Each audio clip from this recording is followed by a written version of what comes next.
हाँ, एक तारीख रात में अचानक हंगामा हो गया था।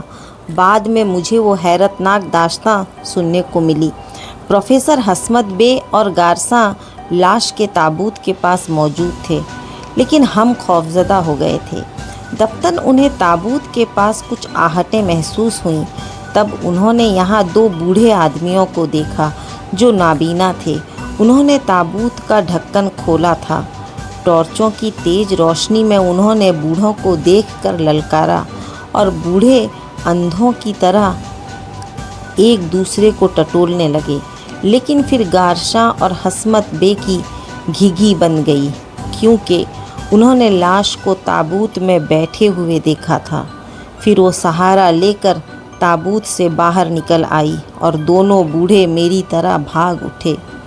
लाश के मुंह से कुछ अल्फाज भी निकले थे। उसके बाद लाश आहिस्ता आहिस्ता चलती हुई जंगल की तारीकियों में गुम हो गई। वो सब पत्थर के बुत बन गए थे। फिर उन्हें होश आया और वो बदहवासी के आलम में जंगल में भाग दौड़ करने लगे थे, लेकिन ना तो उन्हें लाश मिली और ना ही वो दोनों बूढ़े नजर आए।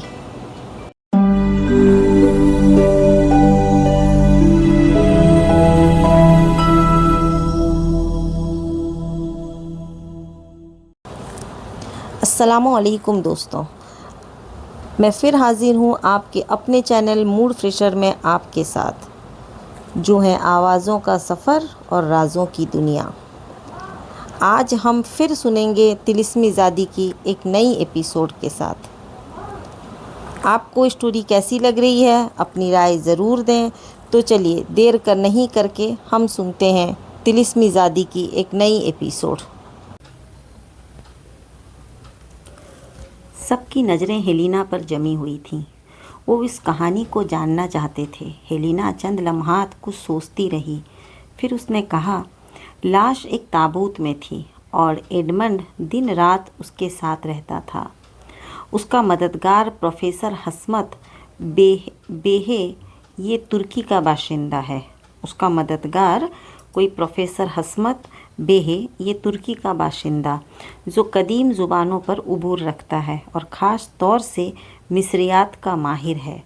दोनों आपस में लाश के बारे में गुफ्तगू करते रहते थे। उनका ख्याल था कि लाश जाग रही है। जाग रही है? राजदेव बेअख्तियार बोल उठा। उसे वो लम्हात याद आ गए जब उसने लाश में कुछ तब्दीलियां देखी थी। हाँ, ये उन्हीं के अल्फाज थे। वो ऐसा महसूस कर रहे थे।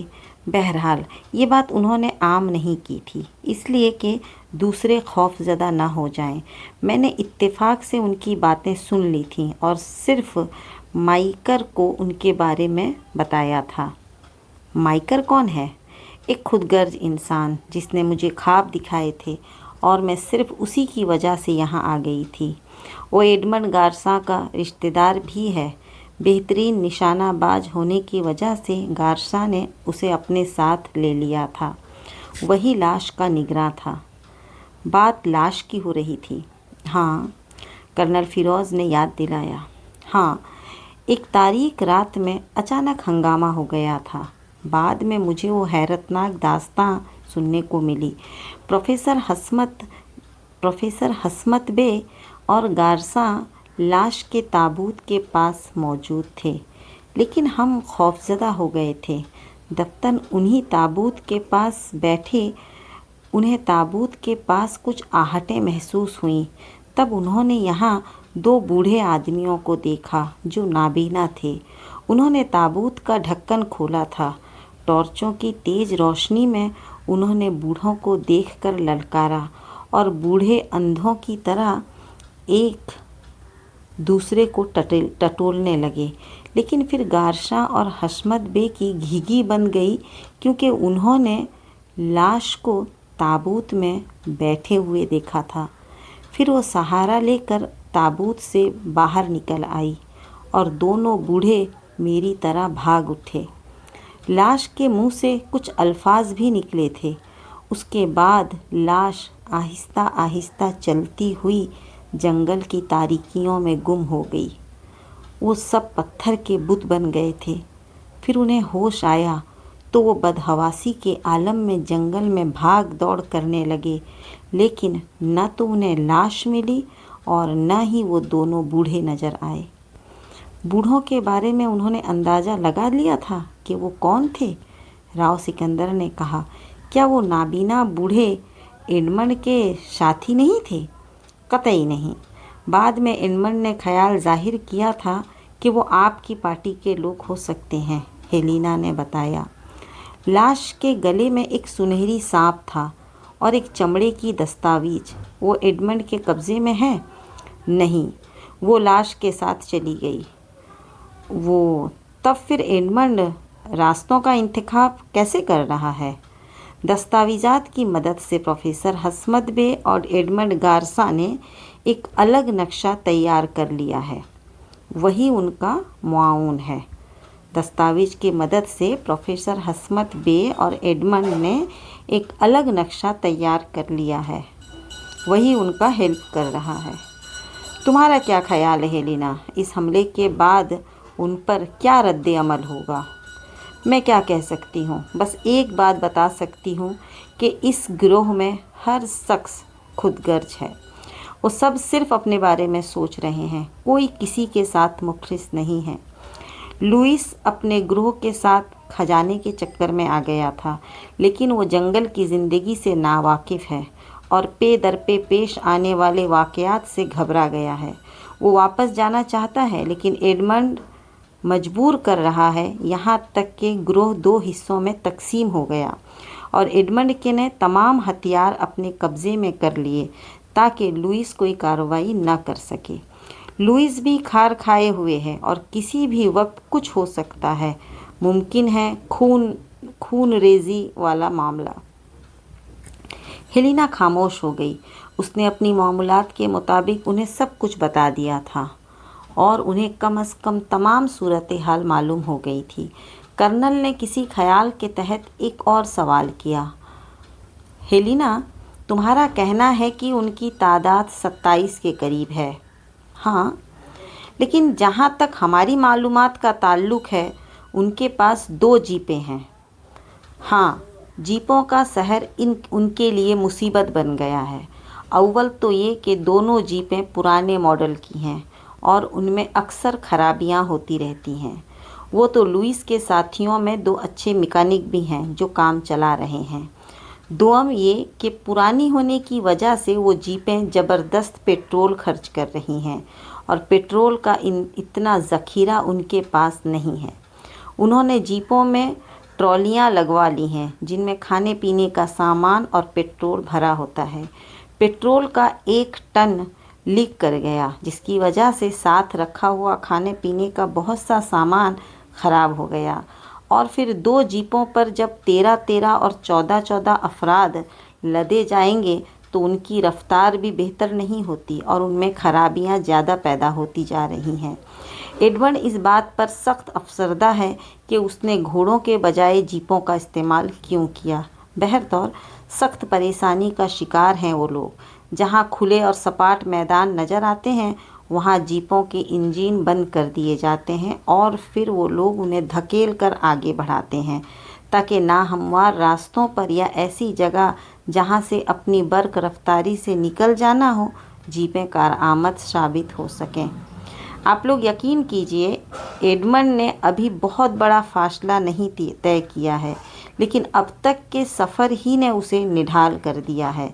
मैं अक्सर माइकर से कहती थी कि वो किस अजाब में गिरफ़्तार हो गया है, लेकिन माइकर की आंखों में भी खजाने की चमक है और वो एक सुनहरे मुस्तकबिल के लिए सब कुछ फरामोश कर चुका है। कमीना कहीं का। हेलिना चंद लम्हा आज़रदा रही, फिर उसने कहा, चंद लम्हा खामोश रही, फिर उसने कहा, आप लोग मेरी वजह से किस कदर परेशान हो रहे हैं। काश उसका मौका ना आता। मैं नहीं जानती कि आप लोग मेरे लिए क्या कर सकते हैं, क्या होगा मेरा।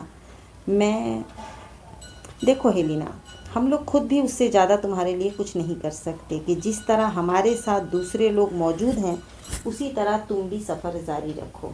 अगर हम इस महम में ज़िंदा वापस पलट सके تو جہاں تم چاہوگی وہاں تمہیں پہنچا دیا جائے گا۔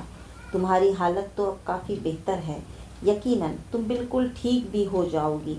اس سے زیادہ تمہارے لیے کچھ نہیں کیا جا سکتا، رازدیو نے صاف لہجے میں کہا۔ یہی آپ کا بہت بڑا احسان ہے، ورنہ میرا تعلق جن لوگوں سے ہے انہیں سامنے رکھتے ہوئے یہ مشکل تھا کہ آپ میرے لیے یہ سب کچھ کرتے۔ ہیلینا کی اس بات کا جواب کسی نے نہیں دیا۔ پھر بھرت چندر ہی پوچھ بیٹھا، تم نے کہا تھا، بلکہ شاید ہمیں دوسرے ذرائع سے بھی معلوم ہوا تھا کہ ایڈمنڈ کے گروہ میں 2 خواتین ہیں، دوسری کون ہے؟ پروفیسر حشمت کی بیٹی شمائل، ہیلینا نے جواب دیا۔ بہرطور یہ کوئی ایسا مسئلہ نہیں تھا جس پر بہت زیادہ گفتگو کی جاتی۔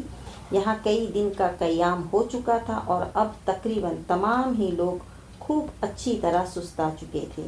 ویسے بھی یہ جگہ اتنی دلکش نہیں تھی کہ یہاں زیادہ قیام کرنے کو جی چاہے، چنانچہ طے کیا گیا کہ یہاں سے آگے بڑھا جائے اور اس کے لیے تیاریاں ہونے لگیں۔ ان لوگوں کے درمیان گفتگو ہوتی رہتی تھی۔ ہیلینا کا بیان بھی خاصی سنسنی خیز تھا، خاص طور پر لاش کے فرار کے معاملے میں۔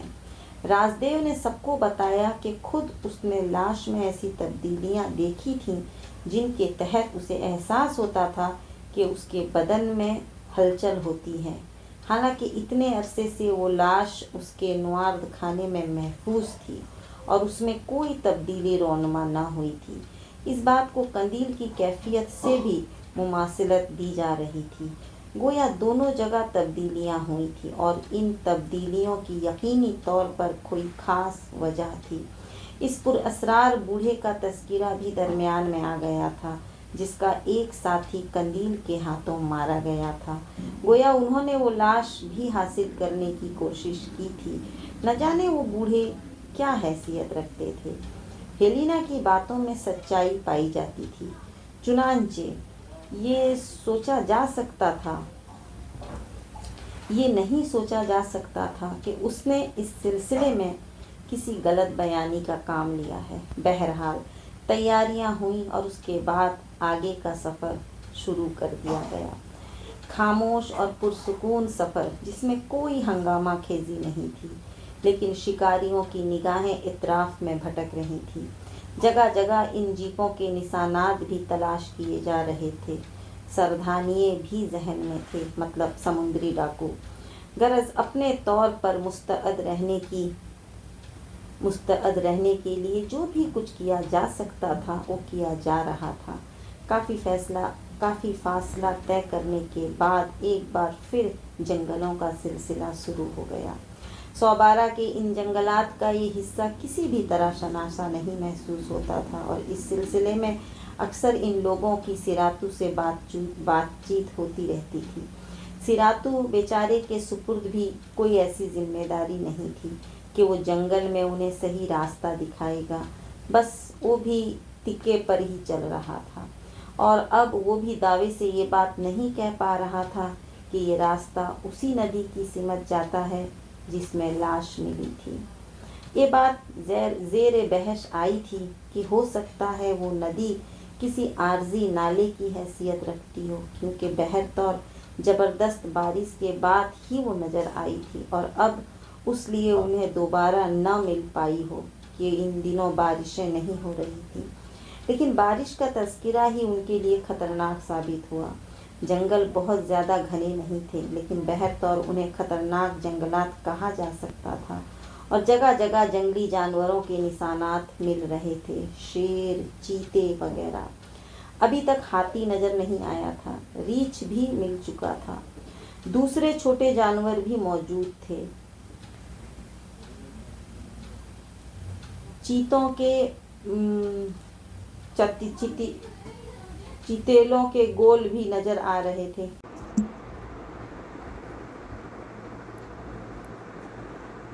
ہاتھی نظر نہیں آیا تھا، ریچھ بھی مل چکا تھا، دوسرے چھوٹے جانور بھی موجود تھے۔ ابھی بارش کے بارے میں بات ہو رہی تھی کہ آسمان پر گھٹائیں چھانے لگی، اور زیادہ دیر نہیں گزری تھی کہ ہلکی ہلکی بوندیں پڑنے لگیں۔ ویسے تو بارش ایک خوشگوار موسم تصور کیا جاتا ہے، لیکن سوبارہ کے جنگلات میں دریائے گونڈا کی جو تباہ کاریاں راجدیو اور راؤ سکندر نے دیکھی تھیں، انہوں نے انہیں سخت خوفزدہ کر دیا تھا۔ اس وقت تو بس تقدیر ہی تھی کہ وہ زندہ بچ گئے، ورنہ سیلاب کے ہولناک ریلے کا اس سے خوفناک مظاہرہ اس سے پہلے شاید ہی کبھی کسی نے دیکھا ہو۔ بارش میں البتہ تیزی نہیں پیدا ہوئی تھی، دوسرے لوگ تو اس سے لطف اندوز ہو رہے تھے، لیکن راؤ سکندر اور راجدیو کے چہرے پر تشویش کے آثار تھے۔ البتہ سیراتو نے ان کے قریب پہنچ کر کہا تھا، سر، یہ بارش تیز نہیں ہوگا۔ تو چپ ہو جا، بکواس کرتا ہے۔ سر، اور اگر تیز ہو گئی تو کیا ہوگا؟ سر، تیز نہیں ہوگا، سیراتو نے کہا اور راؤ سکندر ہنسنے لگا۔ خدا کرے تیری ہی بات درست نکلے، اور خدا نے وہی کیا۔ بارش کی بوندیں کافی دیر تک برستی رہی تھیں، لیکن وہ تیز نہ ہوئیں، اور اسی اثنا میں شام ہو گئی۔ جس جگہ رات ہوئی تھی وہ خاصی خراب جگہ تھی۔ اطراف میں گھنی جھاڑیاں اگی ہوئی تھیں، چاروں طرف درخت تھے۔ یہ گھنی جھاڑیاں جنگلی درندوں کو چھپ کر قریب آنے میں مدد دے سکتی تھیں، لیکن اس کا سلسلہ اتنا طویل تھا کہ اگر ان سے آگے بڑھ کر بہتر جگہ تلاش کرنے کی کوشش بھی کی جاتی تو نہ جانے کتنا فاصلہ طے کرنا پڑتا۔ چنانچہ یہیں ڈیرا ڈال دیا گیا اور محتاط رہنے کا فیصلہ کیا گیا۔ معمولات زندگی جاری ہو گئے تھے۔ ہیلینا کی شمولیت سے کوئی خاص فرق نہیں پڑا تھا انہیں۔ حالانکہ جگہ بہت خراب تھی، لیکن رات بخیر و خوبی گزر گئی اور دوسرے دن سفر کی رفتار کافی تیز رکھی گئی تاکہ اس علاقے سے دور نکل جائے۔ سورج ڈھلنے سے کافی پہلے وہ اس جنگل سے باہر نکل آئے۔ پتھریلا اور ناہموار علاقہ تھا، جگہ جگہ گہرے گڑھے اور نوکیلی چٹانیں بکھری ہوئی تھیں۔ یہاں پہنچ کر سفر کی رفتار سست کر دی گئی تھی۔ یوں بھی سنگلاخ زمین پر گھوڑوں کے ٹھوکریں کھانے کا خدشہ تھا۔ اچانک ہی راجدیو کی نگاہ ہیلینا پر پڑی اور وہ چونک پڑا۔ ہیلینا کا چہرہ زرد ہو رہا تھا اور پسینے سے بھیگا ہوا تھا، اور وہ بار بار نچلا ہونٹ دانتوں میں دبا رہی تھی۔ راجدیو نے اپنا گھوڑا ہیلینا کے قریب کر دیا۔ کیا بات ہے ہیلینا؟ بہت تکلیف ہو رہی ہے، شاید میرے زخم۔ راجدیو نے چیخ کر تمام گھوڑے رکوا دیے اور پھر خود بھی اتر گیا۔ اس نے سہارا دے کر ہیلینا کو اتارا۔ وہ گری پڑ رہی تھی۔ نیچے اترتے ہی اس کے حلق سے چیخیں نکلنے لگیں اور وہ پتھریلی زمین پر لیٹ گئی۔ اب اس کی تکلیف ناقابل برداشت ہو گئی تھی۔ وہ ماہی بے آب کی مانند تڑپنے لگی۔ گھوڑوں کی تیز رفتار سفر نے شاید اس کے زخم ہرے کر دیے تھے۔ اب آگے بڑھنے کا سوال ہی نہیں پیدا ہوتا تھا۔ وہیں ڈیرا ڈال دیا گیا۔ کسی کی سمجھ میں نہیں آ رہا تھا کہ کیا کرے۔ ہیلینا کی چیخیں آسمان سے باتیں کر رہی تھی۔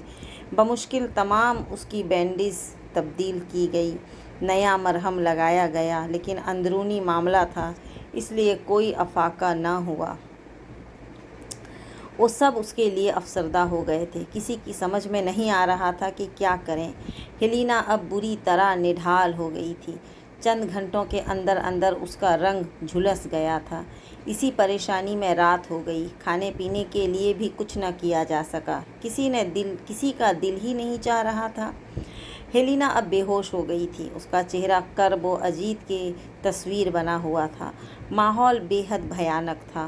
تاحد نگاہ چٹانیں نظر آ رہی تھیں۔ بعض جگہ تو ان چٹانوں میں تحریک نظر آنے لگتی تھی، لیکن بغور دیکھنے سے محسوس ہوتا تھا کہ نظری دھوکہ ہے۔ لیکن وہ روشنی نظری دھوکہ نہیں تھی۔ یہ عجیب روشنی نہ جانے کہاں سے ابھر رہی تھی، بس یوں لگتا تھا جیسے زمین سے ابل رہی ہو۔ بھرت چندر نے اسے سب سے پہلے دیکھا تھا۔ بہت ہی مدھم روشنی تھی۔ راجدیو، یہ کیا ہے؟ روشنی؟ راجدیو بغور اسے دیکھتے ہوئے بولا۔ ہاں، مگر یہ زمین سے نکلتی محسوس ہو رہی ہے۔ ایسا ہی لگ رہا ہے۔ میرا خیال ہے نظر انداز کر دو۔ کیا مطلب؟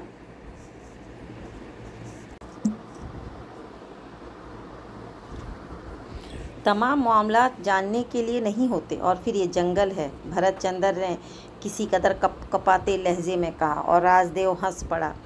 تمہارا مطلب ہے کوئی سحر، کوئی جادو؟ नहीं राज, हर चीज़ का मजाक नहीं उड़ाते। माफ़ करना भरत चंद्र, जानी पहचानी चीज़ें तो हमारे शहरों में, हमारी बस्तियों में सभी होती हैं। इन्हीं अजनबी कहानियों के लिए तो जंगल और सहराओं का रुख किया जाता है।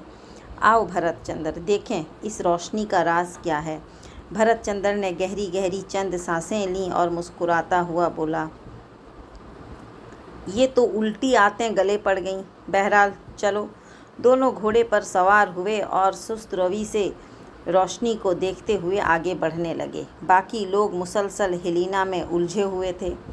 खुद उनके जहन भी इस वाक़े से काफ़ी मुतासिर हुए थे, लेकिन उसका कोई हल भी तो नहीं था उनके पास। हेलिना की अचानक जो कैफियत हो गई थी, उससे इस बात का ख़तरा पैदा हो गया था कि वो कहीं मर न जाए, लेकिन कोई भी ज़रिया नहीं था उनके पास जिससे हेलिना को कोई फ़ायदा पहुंचाया जा सकता। चुनांचे तन बतकदीर हो गए थे। हेलिना की तैमादारी खुद राव, सिकंदर, कंदील और गज़ाल कर रहे थे। इन लोगों के सुपुर्द बाहर की जिम्मेदारियां थी, चुनांचे वो अपना काम कर रहे थे। वो रोशनी पर निगाहें जमाए आगे बढ़ते रहे। अभी तक ये बात समझ में नहीं आ सकी थी कि रोशनी कहाँ से आ रही है। रफ्ता रफ्ता वो उसके करीब पहुँचे जा रहे थे, क्योंकि दरख्तों का इलाका नहीं था और इतराफ़ का अच्छी तरह से जायज़ा लिया जा चुका था।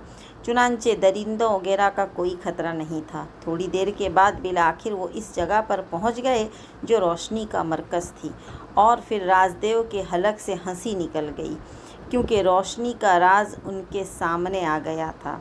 यहाँ जिस जगह वो पहुँचे थे वो मैदानी इलाका तकरीबन ख़त्म हो जाता था और यहाँ से ढलान शुरू हो जाते थे। ढलान में एक बस्ती नज़र आ रही थी और इस बस्ती में मौजूद घर रोशन थे। चूँकि बस्ती ढलान में थी और उसके मकानात वहाँ से नज़र नहीं आते थे, लेकिन रोशनी बुलंद हो रही थी। ये था उस रोशनी का राज। बस्ती तकरीबन 60-70 मकानात पर मुश्तमिल थी और ये मकानात अच्छे खासे नज़र आ रहे थे, यानी ये मकामी आबादी के असरत ज़दा झोंपड़े नहीं महसूस होते थे। वो लोग किनारे पर खड़े इस आबादी को देखते रहे। तभी भरत चंद्र ने राजदेव को मुखातिब करते हुए कहा, राज, अगर हम हेलिना को यहाँ ले आएँ तो क्या ये बेहतर ना होगा? हो सकता है आबादी में उसके इलाज का कोई ज़रिया निकल आए। 112 की आबादी में तो कोई अस्पताल नहीं, और तुम जंगल की इस बस्ती में किसी डॉक्टर की तवक्को कर रहे हो? नहीं, डॉक्टर की बात नहीं कर रहा था मैं। मेरा ख्याल था कोई ऐसा, आखिर ये लोग भी तो किसी तरह जीते ही होंगे ना। राजदेव कुछ सोचने लगा, फिर उसने कहा, पता नहीं रात के इस हिस्से में हम बस्ती वालों के पास पहुँचें तो वो हमारे साथ क्या सलूक करें। भरत चंद्र खामोश हो गया, लेकिन फिर न जाने क्यों राजदेव का दिल चाहा कि ये अमल करके देख लिया जाए, लेकिन राव सिकंदर के मशवरे के बगैर वो ये सब कुछ नहीं कर सकता था। चुनांचे थोड़ी देर बस्ती का जायज़ा लेने के बाद वो वहाँ से वापस चल पड़े और अपने कैंप में पहुँच गए। राव सिकंदर से उसका तज़किरा किया गया तो वो भी कैंप से बाहर निकल आया। हेलिना की यह हालत तशवीशनाक थी और वो लोग उस बेचारी के लिए कुछ भी न कर पा रहे थे। राव सिकंदर ने भी इस बात का इजहार किया कि इस जंगली बस्ती में भला उसके इलाज का क्या बंदोबस्त हो सकता है। फिर कर्नल फ़िरोज़ और दूसरे लोगों से भी पूछा गया और कर्नल फ़िरोज़ ने कहा कि कोशिश कर लेने में क्या हर्ज है। अलबत्ता तय ये हुआ कि तमाम लोग बस्ती में दाखिल न हों और सिर्फ हेलिना को ले जाया जाए। ये भी नहीं कहा जा सकता था कि बस्ती वाले कैसे लोग होंगे। सिरातू से भी मशवरा किया गया तो सिरातू ने कहा, सर, बाज़ जगह ऐसा दीद लोग नज़र आता है जो बड़ा फंटास्टिक होता है। हो सकता है इधर कोई, सर, बाज़ जगह ऐसा वेद लोग नज़र आता है जो फंटास्टिक होता है। हो सकता है इधर कोई वैद मिल जाए, तो तुम्हारे राय है कि हम उसे उधर ले चलें? यस सर, यस, सिरातू ने कहा। उसके गुफ्तगू करने के अंदाज़ पर हमेशा ही हंसी आ जाती थी, लेकिन इस वक्त सभी तशवीश ज़दा थे। हेलेना हालांकि बिल्कुल ही गैर शख्सियत थी, लेकिन बहर तौर इंसान थी और अब उनके दरमियान में थी। तय ये हुआ कि राजदेव, कर्नल फ़िरोज़, भरत चंद्र वहाँ चले जाएं और हेलिना को अपने साथ ले जाएं। हेलिना को साथ ले जाने के लिए उन्होंने एक स्ट्रेचर सा बना लिया था। बाकी लोगों के सुपुर्द ये जिम्मेदारी सौंपी गई थी कि वो कैंप की निगरानी करें। لیکن پھر راؤ سکندر نے ایک اور ترمیم کی، تم لوگ سیراتو کو بھی اپنے ساتھ لے جاؤ، یہ کیسے کہہ سکتے ہو کہ وہ ہماری زبان سمجھ لیں گے اور ہمارا مقصد جان لیں گے؟ راؤ سکندر کی اس بات سے سب نے اتفاق کیا اور سیراتو کو بھی ساتھ لے لیا گیا۔ وہ لوگ تیز رفتاری سے ہیلینا کو اسٹریچر پر ڈالے ہوئے آگے بڑھتے رہے اور پھر اس جگہ پہنچ گئے جہاں سے ڈھلانوں کا آغاز ہوتا تھا۔ یہ ڈھلان زیادہ خطرناک نہیں تھے، بستی والوں نے شاید انہیں دیکھ لیا تھا، کیونکہ تھوڑی ہی دیر بعد بہت سی عورتیں، بچے اور چند بوڑھے لوگ اس طرف آ کھڑے ہوئے تھے جدھر سے یہ لوگ ڈھلان طے کر رہے تھے۔ یہ بات بھی سوچ لی گئی تھی کہ بستی والوں سے کس طرح پیش آنا ہے۔ سیراتو سب سے آگے تھا۔ اس نے ان لوگوں کو دیکھا جو رات کی تاریکی میں گول بیابانی نظر آ رہے تھے۔ وہ سب خاموش اور ساکت کھڑے ان لوگوں کو دیکھ رہے تھے۔ تب سیراتو نے آگے بڑھ کر مقامی زبان میں اپنا مداح ظاہر کیا اور یہ زبان سمجھ لی گئی۔ دو بوڑھے آدمی آگے بڑھ کر آئے اور انہوں نے اسٹریچر پر لیٹی ہوئی ہیلینا کو دیکھا، پھر ایک دوسرے کی جانب دیکھنے لگے۔ ان لوگوں میں کوئی جوان نظر نہیں آ رہا تھا، یا تو بہت زیادہ بوڑھے تھے یا پھر عورتیں اور بچے تھے۔ کسی نے سیراتو کو کوئی جواب نہیں دیا تھا اور خاموشی سے ان کی صورتیں دیکھتے رہے۔ رازدیو نے آگے بڑھ کر کہا، اگر آپ لوگ ہماری اس ساتھی لڑکی کی کوئی مدد کر سکتے ہیں تو ہم آپ کو آپ کا منہ مانگا انعام دیں گے۔ سیراتو نے یہی جملے مقامی زبان میں ادا کیے، لیکن وہ ساکت و جامد کھڑے رہے اور انہوں نے کوئی جواب نہیں دیا۔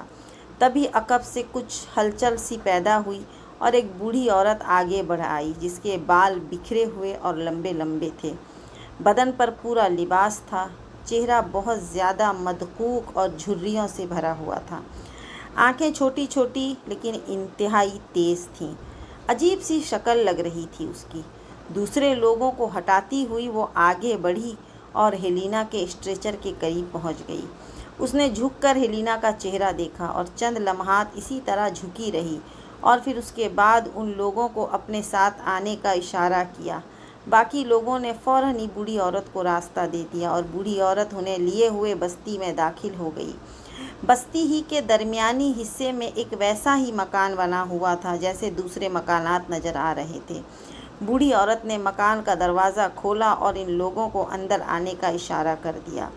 رازدیو اپنے ساتھیوں کے ساتھ اندر پہنچ گیا۔ ایک جگہ بوڑھی عورت نے اسٹریچر رکھنے کے لیے کہا، پھر بڑی تیزی سے اندر گئی اور 2 مسالیں جلا کر لے آئیں۔ اس نے دونوں مسالیں زمین میں گاڑ دیں اور پھر گھٹنوں کے بل ہیلینا کے پاس بیٹھ گئی۔ وہ اس کا جائزہ لے رہی تھی، پھر اس نے ہیلینا کا لباس اس کے بدن سے ہٹا دیا۔ یہ لوگ تھوڑے سے جھجکے تھے، لیکن یہ نازک لمحات تھے، اس لیے مجبوراً وہ بوڑھی عورت کی کارروائی دیکھتے رہے۔ بوڑھی عورت نے ہیلینا کے زخم دیکھے، پٹیاں وغیرہ نوچ کر پھینک دیں اور پھر زخموں پر انگلیاں پھیرنے لگی۔ چند لمحات اسی طرح گزر گئے۔ بوڑھی عورت پاگل لگ رہی تھی اور انہیں خدشہ تھا کہ کہیں یہ تجربہ خطرناک نہ ثابت ہو۔ گھر کے باہر کے حالات کسی کو نہیں معلوم تھے، لیکن مدھم مدھم آوازوں سے ظاہر ہوتا تھا کہ بوڑھی کے گھر کے دروازے کے باہر لوگ بھی موجود ہیں۔ پھر دفتن بوڑھی اپنی جگہ سے اٹھی اور اپنے گھر کے اندرونی حصے میں داخل ہو گئی۔ وہ لوگ ایک دوسرے کی صورتیں دیکھ رہے تھے۔ بوڑھی واپس آئی تو اس کے ہاتھوں میں پیلے رنگ کے کچھ پتے دبے ہوئے تھے جنہیں اس نے ہتھیلی پر مسلا اور پھر ہیلینا کی ناک کے دونوں نتنوں میں اندر تک انہیں ٹھونس دیا۔ بھرت چندر کے انداز میں ایک لمحے کے لیے اضطرابی پیدا ہوا تھا، لیکن رازدیو نے اس کے شانے پر ہاتھ رکھ کر اسے پرسکون رہنے کے لیے کہا۔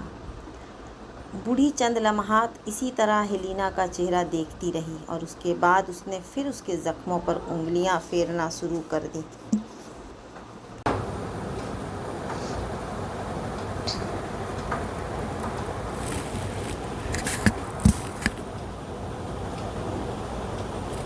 وہ آہستہ آہستہ اپنی انگلیوں پر دباؤ ڈالتی جا رہی تھی اور زخموں سے خون بہنے لگا تھا۔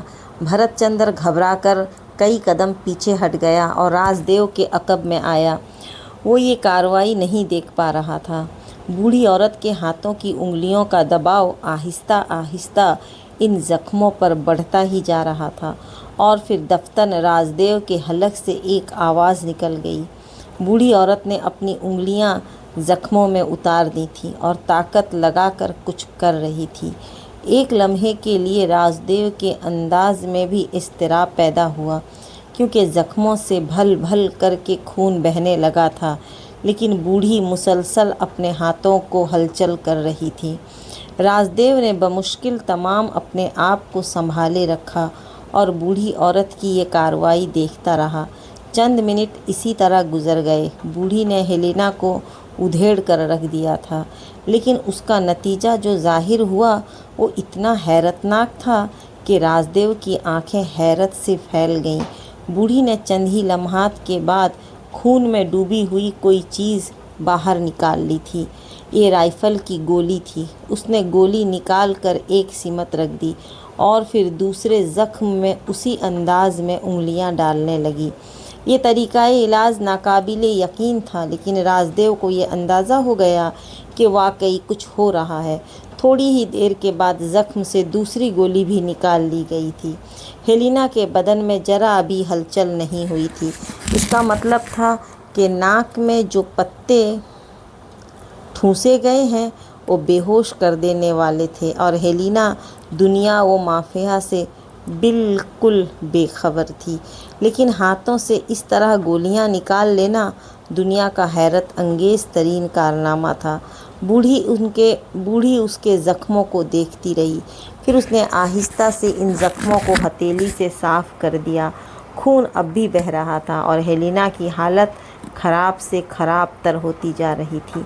उसके चेहरे पर फैली हुई जर्दी कुछ और गहरी हो गई थी। बूढ़ी ने अचानक ही अपने हलक से एक आवाज़ निकाली और बहुत सा थूक हेलेना के उन ज़ख्मों पर थूक दिया। भरत चंद्र ने कराहियत से आंखें बंद कर ली थी, लेकिन सिरातू बड़ी अकीदत से बूढ़ी की ये कार्रवाई देख रहा था। बूढ़ी औरत ने इंतहाई गलीज़ अंदाज में ये थूक उसके ज़ख्मों पर मल दिया और फिर नाक से वो पत्ते निकाल लिए जो उसने ठूंसे हुए थे। इन पत्तों को खोलकर उसने वो पत्तियां उन ज़ख्मों पर चिपका दी और फिर अपने गलीज़ दांतों की नुमाइश करने लगी। उसकी आंखें चमक रही थीं। सिरातू ने उससे कुछ कहा और बूढ़ी औरत ने उसका कोई जवाब दिया।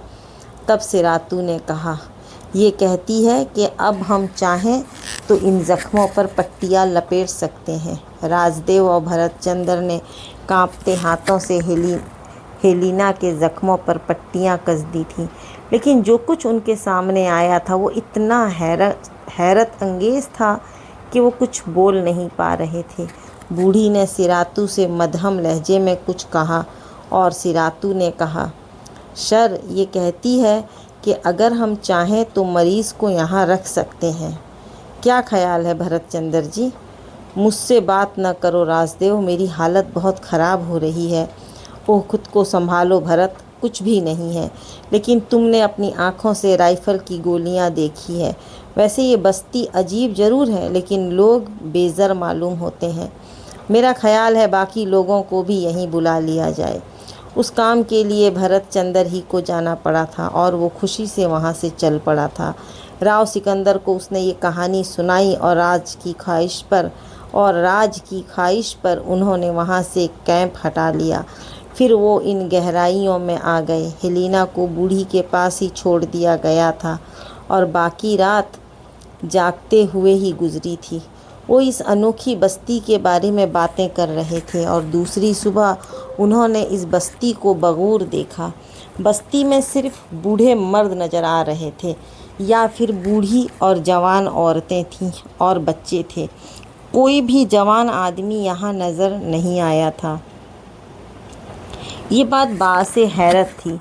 सिरातू सुबह से बूढ़ी के घर पहुँच गया था। उसे हेलेना की खबरगिरी के लिए भेजा गया था, लेकिन वो वापस आया तो इंदस बदना रह गए। सब हैरत में रह गए थे, क्योंकि हेलेना उसके साथ थी और अपने कदमों से चलकर यहाँ तक आई थी। इन दोनों के पीछे पीछे बूढ़ी औरत भी आ रही थी। ناقابل یقین، راؤ سکندر آہستہ سے بولا۔ سیراتو قریب پہنچا تو انہوں نے محسوس کیا کہ وہ خوف زدہ ہے۔ اس کے خوف کی وجہ سمجھ میں نہیں آئی تھی۔ اس نے کپکپاتے ہوئے لہجے میں کہا، سر، یہ بوڑھی عورت اپنا انعام لینے آئی ہے۔ کیا انعام مانگتی ہے یہ؟ رازدیو نے پوچھا۔ یہ تو پتہ نہیں، سیراتو نے کہا۔ پھر اس نے بوڑھی عورت سے پوچھا تو اس نے ایک رائفل کی طرف اشارہ کر دیا۔ رائفل؟ یہ بوڑھی اس کا کیا کرے گی؟ دے دیں سر، جلدی کریں، سیراتو نے بھرائے ہوئے لہجے میں کہا، اور رازدیو نے رائفل بوڑھی کو تھما دی۔ بوڑھی نے دانتوں کی نمائش کرتے ہوئے کارتوسوں کی طرف بھی اشارہ کیا، اور رازدیو حیرت سے بولا، مائی گاڈ، یہ تو ہتھیاروں سے واقف معلوم ہوتی ہے۔ دے دیں سر، جلدی کریں، سیراتو پہلے کے سے انداز میں بولا، اور تھوڑے کارتوس بوڑھی کو دے دیے گئے۔ بوڑھی اپنا انعام لے کر وہاں سے چلی گئی تھی۔ اس کے جاتے ہی سیراتو بولا، جلدی کریں سر، جلدی یہاں سے نکل چلیں، یہ سردھانیوں کی بستی ہے۔ کیا؟ ہاں سر، یہاں کوئی جوان آدمی نہیں ہے، سب لوٹ مار کو گیا، جلدی کریں سر، اگر وہ واپس آ گئے تو ہم سب فنش ہو جائے گا، ہری اپ۔ اور اس کے بعد وہ سر پر پاؤں رکھ کر یہاں سے بھاگے تھے۔ ہیلینا حیرت انگیز طور پر بہتر نظر آ رہی تھی، گو کہ کرنل فیروز نے اسے اپنے ساتھ گھوڑے پر بیٹھایا ہوا تھا اور بڑی احتیاط سے گھوڑا دوڑا رہا تھا، لیکن ہیلینا نے اس سے کہا تھا، آپ اطمینان سے سفر کریں، میں بالکل ٹھیک ہوں، اب میرے زخموں کی جگہ وہ بھاری پن بھی نہیں ہے جو پہلے محسوس ہوتا تھا۔ ہیلینا کی اس بات سے کرنل کو اطمینان ہوا تھا اور اس نے گھوڑے کی رفتار تیز کر دی تھی۔ وہ اس وقت تک سفر کرتے رہے جب تک کر سکتے تھے۔ بھوکے پیاسے دوڑ پڑے تھے اور سبھی کو سخت بھوک لگ رہی تھی، لیکن وہ اس بستی سے زیادہ دور نکل جانا چاہتے تھے۔ پہاڑی مناظر بدل رہے تھے اور جوں وہ آگے بڑھتے جا رہے تھے، ماحول خوشگوار ہوتا جا رہا تھا۔ کہیں کہیں درخت بھی نظر آ رہے تھے اور زمین پر سرسبز جھاڑیاں گری ہوئی تھیں۔ کہیں راستے ناہموار اور اونچے نیچے تھے۔ دور سے زمین سپاٹ نظر آتی تھی، لیکن اچانک ہی کوئی گہری دراڑ نمودار ہو جاتی اور انہیں گھوڑے سنبھالنے پڑتے۔ اچانک راؤ سکندر نے کہا، میرے خیال میں ہم وہاں سے کافی دور نکل آئے ہیں، اب کچھ پیٹ پوجا ہو جائے ورنہ آگے بڑھنا مشکل ہو جائے گا۔ اس سب کی آرزو تھی، چنانچہ تمام گھوڑے رک گئے اور سب نیچے اتر آئے۔ عارضی قیام تھا، چنانچہ صرف کھانے پینے پر توجہ دی گئی اور اشیاء تقسیم کی جانے لگیں۔ سامنے ہی بندروں کا ایک گول نظر آ رہا تھا جو کھانے پینے کی اشیاء کی تلاش میں تھا اور ان سے کچھ فاصلے پر رک گیا تھا۔ ان سے ہوشیار رہنا، ذرا سی نظر چوکی اور یہ اپنا کام کر جائیں گے، رازدیو نے کہا۔ ہمارے بھائی بند ہیں، بھرت چندر نے کہا۔ ہیلینا کو دیکھو، بالکل ٹھیک نظر آ رہی ہے، راؤ نے قندیل کے پاس بیٹھی ہوئی ہیلینا کو دیکھتے ہوئے کہا۔ یہ طریقہ علاج شاید زندگی بھر نہ بھلایا جا سکے۔ تم نے نہیں دیکھا راؤ کہ اس نے کس طرح ان زخموں پر انگلیاں پھیرتے پھیرتے اپنی دونوں انگلیاں ان سوراخوں کے اندر داخل کر دی تھی؟ بھرت چندر کی تو حالت ہی خراب ہو گئی تھی۔ بہرحال یہ ایک انوکھا طریقہ کار ہے۔ زمانہ قدیم میں انسان بہر طور جیتے تھے۔ بے شک وہ ان مسائل سے دوچار نہیں تھے، لیکن جو مسائل انہیں درپیش تھے ان کا حل ان کے پاس موجود تھا۔ ارے ہاں، ہم نے یہ بات تو اس سیراتو سے پوچھی ہی نہیں کہ اسے اس بستی پر سردھانیوں کی بستی کا صبح کیوں کر ہوا تھا۔ سر، وہ سردھانیوں ہی کی بستی تھی۔ سردھانیاں مطلب جنگلی لٹیرے۔ سردھانیوں کا ایک خاص نشان ہوتا ہے، آدھا مڑا ہوا خنجر۔ وہ نشان اس بستی میں جگہ جگہ موجود تھا، اور پھر میں یہ سوچتا کہ ادھر جوان لوگ کیوں نہیں۔ سب سمجھ میں آ گیا سر۔ ویسے یہ تعجب کا بات ہے کہ بستی والا لوگ ہم کو نہیں لوٹا۔ ہو سکتا ہے ہمارے پاس موجود ہتھیاروں نے انہیں اس سے باز رکھا ہو۔ نو سر، ایسا نہیں، बूढ़ा लोग औरत लोग आसानी से ज़िंदगी गुजारता। बहरहाल तुमने सबको खौफज़दा कर दिया सिरातो। सर, अगर वो लोग वापस आ जाता तो फिर हमारा उधर से निकलना मुमकिन नहीं होता। इन लोगों ने सिरातू की बात पर कोई तबसरा नहीं किया। काफ़ी देर तक वो वहाँ आराम करते रहे। घोड़े भी घास चर रहे थे और आसपास ही मौजूद थे। उनकी आवाज़ें बार बार उभरने लगी थीं। फिर कुछ आवाज़ें कहीं और से सुनाई दी। घोड़ों के हनहनाने की आवाज़ें थीं, लेकिन इन लोगों ने महसूस कर लिया कि ये उनके घोड़ों की आवाज़ें नहीं थीं। राजदेव ने तड़प कर राइफ़ल उठा ली थी और सनसनीखेज़ निगाहों से इधर उधर देखने लगा था। आवाज़ें दूसरे लोगों ने भी सुनी थी, लेकिन वो जगह नज़र नहीं आ रही थी जहाँ से ये आवाज़ें उभर रही थी।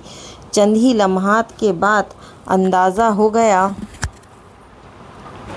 अंदाज़ा किया गया कि आगे फिर इसी किस्म की गहराई है जैसी एक गहराई से उन्होंने रोशनी उभरती देखी थी। कर्नल फिरोज़, राव सिकंदर और राजदेव राइफ़लें संभाले बर्क रफ्तारी से उस जानिब बढ़ने लगे। बाकी लोगों ने फ़ौरन ही घोड़ों को कंट्रोल करना शुरू कर दिया था और सभी मुस्तैद हो गए थे। ये तीनों आगे बढ़ते रहे और उनके अंदाज़े के मुताबिक आगे वैसी ही गहराइयाँ थीं जैसी गहराइयों में उन्होंने एक बस्ती देखी थी, लेकिन इन गहराइयों में कोई बस्ती आबाद नहीं थी। अलबत्ता 2-3 घोड़े एक दूसरे से लड़ते झगड़ते दौड़ते फिर रहे थे। लेकिन जो सबसे हैरतनाक चीज़ उन्होंने देखी वो 2 उल्टी हुई जीपें थीं, जिनमें से एक जीप एक बड़ी चट्टान से टकराकर चकनाचूर हो गई थी और दूसरी सिर्फ उलट गई थी और उसके इतराफ़ में उनके साथ जुड़ी हुई ट्रॉलियाँ पड़ी हुई थीं जो उलट गई थीं। 3 घोड़े जिनकी पुश्त खाली थी जकंदे मारते फिर रहे थे। एक पत्थर पर एक इंसानी लाश भी औंधी पड़ी हुई नज़र आई और चंद ही लम्हात के बाद उन्हें सूरत हाल का अंदाज़ा हो गया। ये जीपें यकीनी तौर पर एडमंड गार्सा और उसके साथियों की थी, लेकिन यहाँ लाशें वगैरह ज़्यादा नज़र नहीं आ रही थी। इस सनसनीखेज़ मंज़र ने एक बार फिर उन्हें दहला कर रख दिया था और वो एक अजीब सा सन्नाटा महसूस कर रहे थे। उन्हें यूँ लग रहा था जैसे कुछ आँखें उनकी निगरानी कर रही हों और यकीनी तौर पर कोई ख़ास वाक़या पेश आने वाला हो। सोबारा के इन जंगलात में इतनी हंगामा खेजियों का सामना करना पड़ेगा, उसका तसव्वुर किसी के जहन में नहीं था। लेकिन क्या किया जा सकता था, और अब वो ये फ़ैसला कर रहे थे कि उनका दूसरा कदम क्या होना चाहिए। ये बहुत तशवीशनाक और सनसनीखेज़ बात थी कि एडमंड और उसके साथी जीपों से महरूम हो चुके थे, लेकिन वो हैं कहाँ? अगर सरदानियों से उनकी मुठभेड़ हुई है तो उसका नतीजा क्या निकला? बज़ाहिर वहाँ उस एक लाश के अलावा कोई और लाश नज़र नहीं आ रही थी। हाँ, अगर इन उल्टी हुई जीपों के नीचे कुछ लाशें हों तो दूसरी बात है। वो दूर दूर तक निगाहें दौड़ाते रहे। चारों तरफ हौलनाक खामोशी और सन्नाटे का राज था। घोड़े भी दौड़ते हुए दूर निकल गए थे। इसका मतलब है एडमंड के ताबूत में आखिरी कील भी ठक गई, कर्नल फिरोज़ ने कहा। हाँ, मेरा ख्याल है यहाँ उसका सरदानियों से ज़बरदस्त मुआरका हुआ है और उसे जीपों से हाथ धोना पड़ा। लेकिन ये वाक़या शायद पिछली रात का है, क्योंकि गोलियों वगैरह की आवाज़ें तो आई थी। हो सकता है। वैसे अब यहाँ कोई मौजूद नहीं है। लाश भी एक ही नज़र आ रही है, कर्नल ने कहा। और फिर अचानक वो उछल पड़े। कई फायर हुए और गोलियां उनके आसपास पत्थरों और चट्टानों से टकराकर उचट गईं। पत्थरों की करचियां उड़कर उनके जिस्मों से टकराई थीं। तो दोस्तों, ये थी आज की एपिसोड। आपको ये नॉवेल कैसी लग रही है, अपनी राय ज़रूर दें। अच्छी लगे तो वीडियो लाइक और शेयर और सब्सक्राइब ज़रूर करें। फिर मिलते हैं एक नई एपिसोड के साथ। तब तक दुआओं में याद रखें। अल्लाह हाफिज़।